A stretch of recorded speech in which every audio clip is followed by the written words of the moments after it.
armed with a little smaller chart. So 67%, so we're going to be charging a discounted reciprocal tariff of 34%. I think, in other words, they charge us, we charge them less. So how can anybody be upset? They will be, because we never charge anybody anything, but now we're going to charge.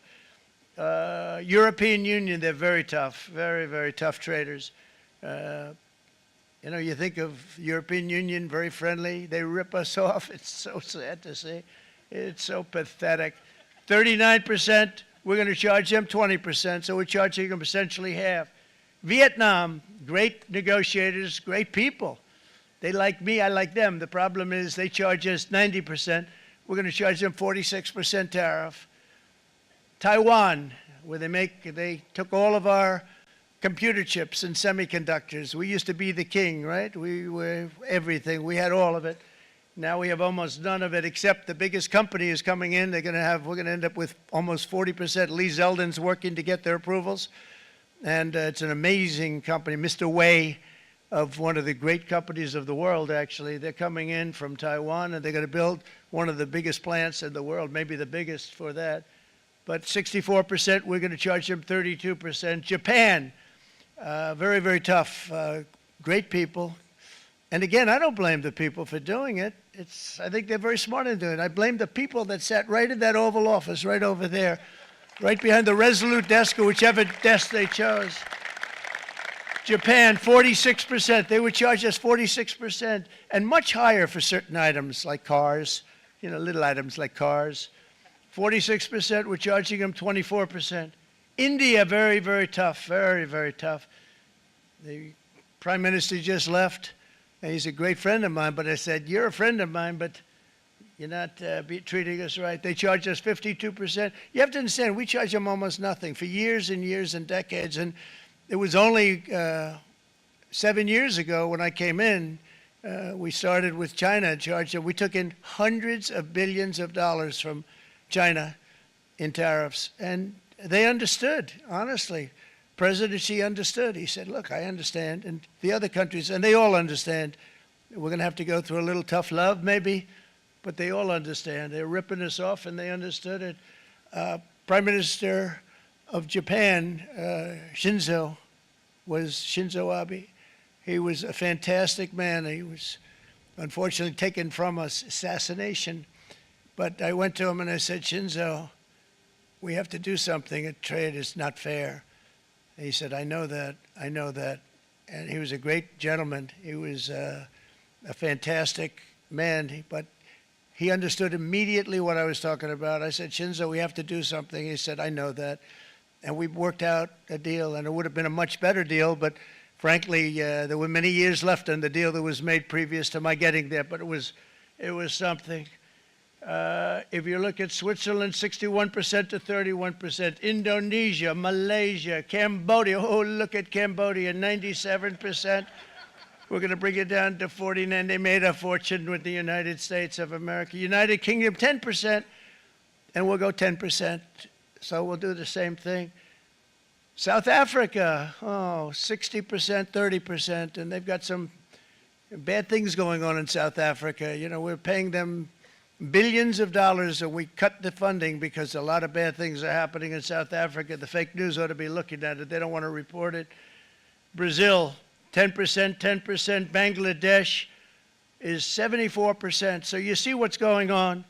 Pakistan, 58%. Sri Lanka, 88%. So what we're doing is we're taking not the full, we could take the full 88%. Thanks a lot, Howard. He's doing a very good job. How's he doing, all right? I think you better take it with you. It's not going to last very long. He's going to put it, it's going to follow you down with the wind. I brought a hat just in case it got too windy, but here, would anybody like a hat? I'm not giving it to a cabinet. I'm giving it to the auto workers. Come here.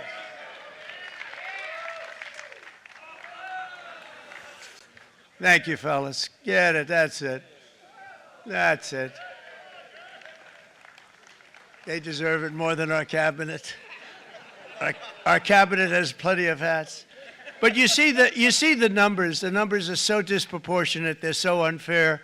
At the same time, we will establish a minimum baseline tariff of 10%. You notice that on the chart.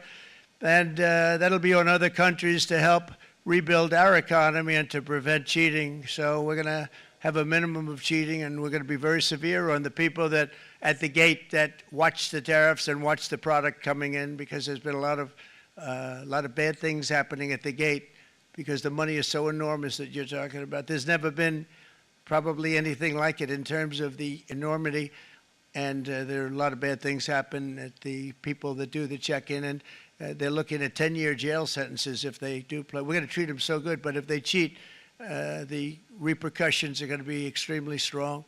Foreign nations will finally be asked to pay for the privilege of access to our market, the biggest market in the world. We're right now the biggest market in the world. We had a great country 4 years ago in terms of the economics. We were doubling up on China. We were doing so well. Nobody was going to catch us, but so much of it slipped away over the last 4 years under Biden. I campaigned on this policy throughout last year, and today that promise was made, and it was also a promise, as you know, that was kept. Promises made, promises kept. To any company that objects to our common sense reciprocal tariffs, again, reciprocal, back and forth, back and forth. And I call this kind reciprocal. This is not full reciprocal. This is kind reciprocal. But what we do is we cut it in half. We charge them. My answer is very simple if they complain. If you want your tariff rate to be zero, then you build your product right here in America, because there is no tariff if you build your plant, your product in America. And we've seen companies coming in like we've never seen before.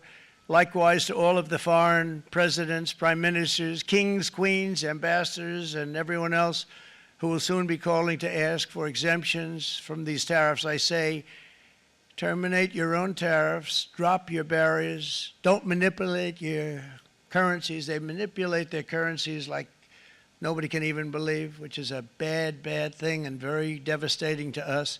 And start buying tens of billions of dollars of American goods. Tariffs give our country protection against those that would do us economic harm. And many people were looking to do us economic harm. Maybe not so obviously, but they were doing tremendous economic harm.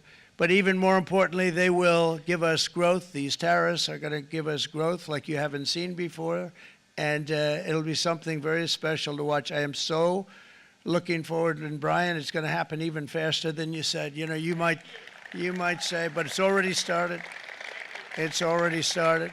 Work's already begun on plants all around the country, and you see that as before. These are big, rich companies. We have $61 billion started on a big plant going up. It's going to be announced over the next 2 days, and they already started work. Many of these the biggest companies in the world, they've committed to build, build, build. We're going to build, build, build, sir. And they came here to see me, and wanted to know if they could have a press conference. I do as many as I can. I'm pretty busy trying to stop Russia and Ukraine and the Middle East. We got to stop that. We got to stop the Houthis, which we're making tremendous. They like shooting ships down and out of the water, sinking ships. They get a kick out of it, but they're not getting such a kick out of it now, are they, Mr. Secretary? They're not getting such a kick out of that now. But here are just a short list of some of the companies that have already announced and committed to investment. And this is a company that built its factories and its plants in China. Apple is going to spend $500 billion. They never spent money like that here. They're going to build their plants here. SoftBank, OpenAI, and Oracle, great companies, are investing $500 billion almost immediately.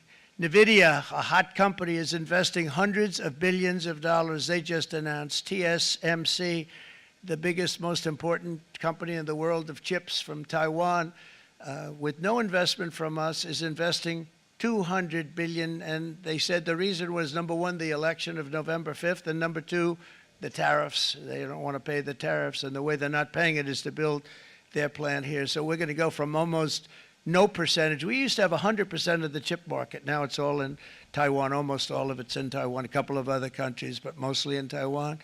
And think of it, we had 100%. We lost it because of people in that office that didn't do their job. They allowed it to be stolen from us. Johnson & Johnson, great company, $55 billion. Eli Lilly, $27 billion. Meta is investing $500 billion. Wow.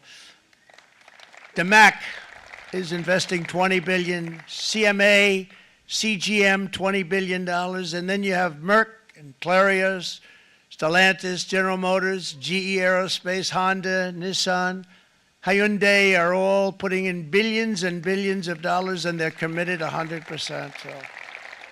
And we've never had, and this is after 2.5 months. This is after just a short, this all took place as soon as we came out with what everybody wanted to do. You know, I watched a gentleman today on television, used to work with Lee Iacocca, a very respected automobile person, and he said, you know, because they're asking people, and they try and get as many negative people as they can, but they can't find them too much. It's pretty hard to find in terms of what we're doing, especially when they see all this investment.